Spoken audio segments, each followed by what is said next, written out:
The Organization of Islamic Cooperation (OIC) Summit is the second largest gathering of heads of states and governments in the world. The 15th edition of this international convergence of the organization was held in the Gambia from the 4th to the 5th of May 2024. Naturally, hosting such an international and magnificent summit requires putting in place several and varied mechanisms to ensure a hitch-free conduct of the event.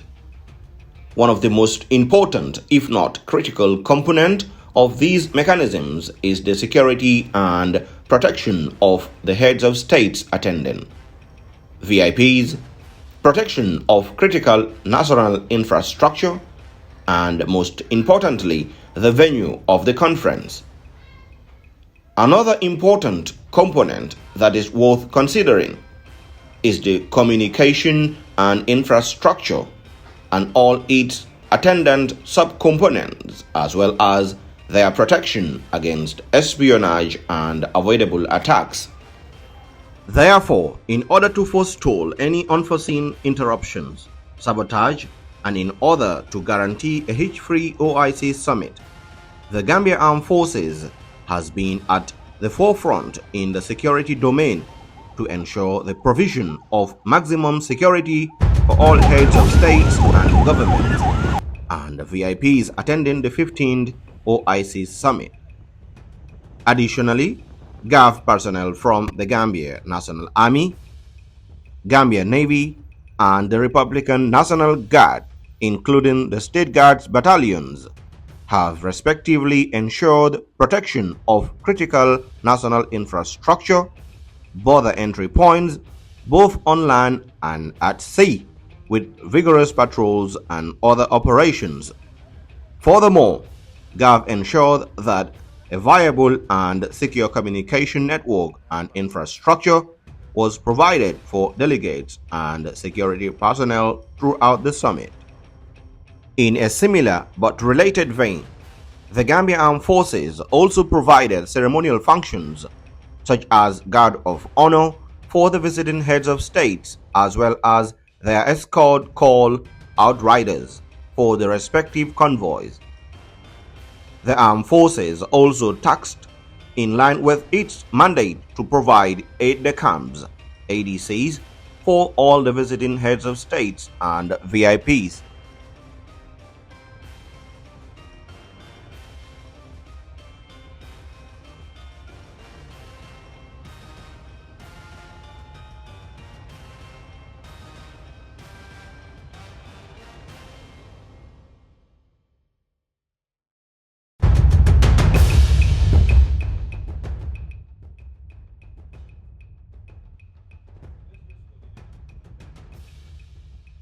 It might be interesting to state that to be able to coordinate all these different activities, a task force was established at the operational level, which was situated at the Joint Operations Center and headed by Brigadier General Seth Njai, the commander of the Gambia National Army.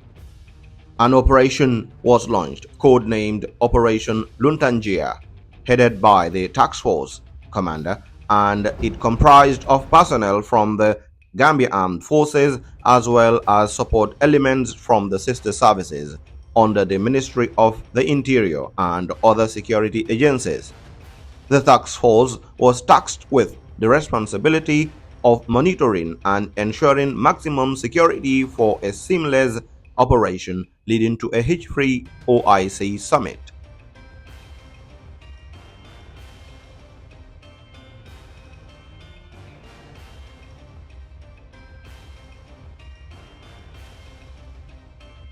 I was appointed the Joint Task Force Commander on 18 April 2024 by the National Security Council. When I took over, I found out that I have a very, very wonderful team that comprises military officers from the state intelligence services, the Gambia Fire and Rescue Services, the Gambia Immigration, Drug Law Enforcement, the Gambia Revenue Authority, All of them comprise the what they call the security subcommittee of the local organizing committee of the OIC. The Joint Task Force was formed and tasked to ensure that there is adequate security and safety coverage for the 15th OIC Summit in the Gambia from 4th to 5th May 2024. Since then, we've been working very hard. The operation is, in fact, code name Operation LUNTANG. Operation LUNTANG is the code name for the OIC security coverage. The objective is one, the security of the Gambia, national security of the Gambia is the main ultimate objective. Although services have their different mandates, but at the end of the day, they all converge at one thing, that is national security. That is why we should promote interagency cooperation among the various services, defense and security services of the country. So that is exactly what we are implementing at our level, and I'm sure it is also being done at higher level. So we want that those things to trickle down on the command. At the tactical level, which was coordinated in concert with the Gambia Police Force, a tactical operations center headed by Major Omar Kaur of the Gambia Armed Forces Communications Unit was also established.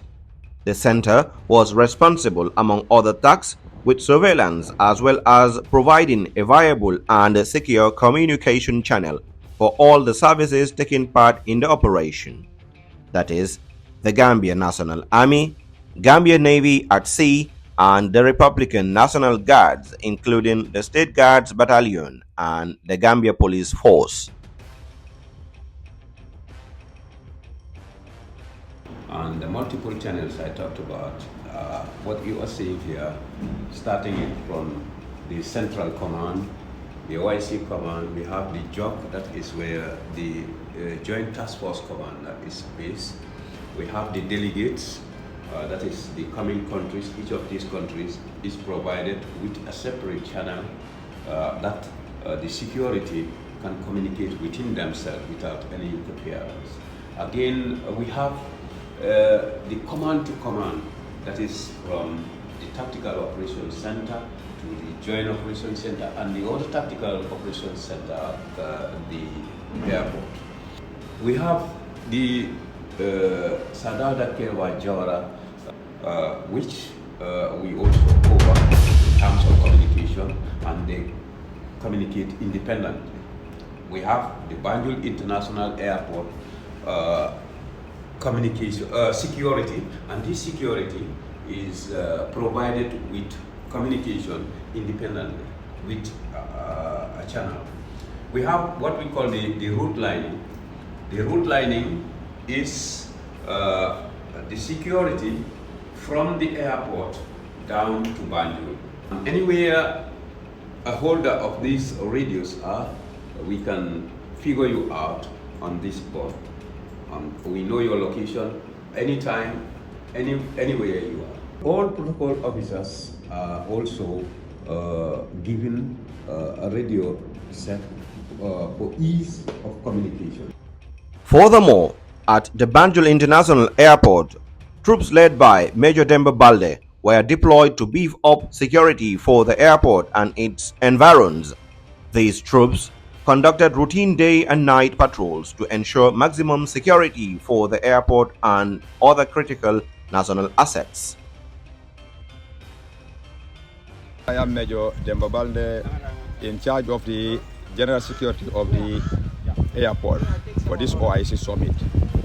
In that, we have deployed in the outside perimeter and the inside perimeter of the airport. As well, we conduct patrol within the general area. For the safety of this operation, we normally have patrols that is conducted whole day and night. We have the patrol for the internal and the external. This internal means the perimeter of the airport, ranging from the right side of the airport, east, west, south, and north of the airport. In that, we are deployed alongside the State Guard platoon, no problem as of now. So, but then we have to expect the unexpected. That's why we are here, to make sure that everything is done simultaneously and under safe.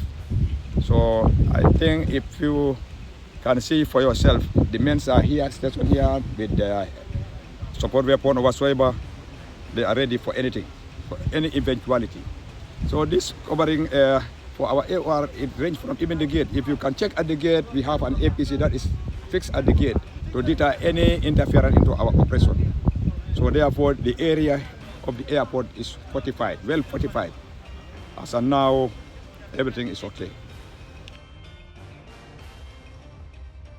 Speaking to the Airport National Security Coordinator at the airport, Lieutenant Colonel Amadou Boja gave a brief description of the mechanisms put in place to achieving the ultimate goal of a seamless hosting of the 15th OIC Summit.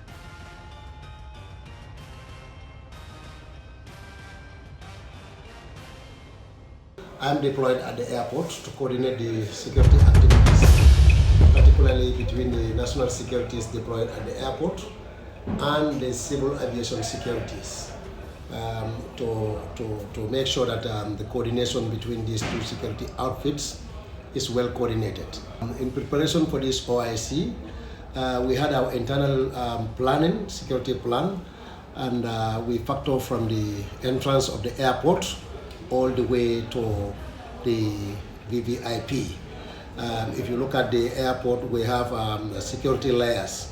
The outer perimeter of the airport and the access routes to the airport were all factored, and also the residents were all factored within the airport surroundings deployment. And also for the perimeter fence, it's all about the Gambia Armed Forces. They are the ones deployed at the outer perimeter. That includes also the inner perimeter fencing, because the access to the outer perimeter is more difficult. So we deploy them internally. Reporting for GAF PRD, I am Corporal Sanyang Mata.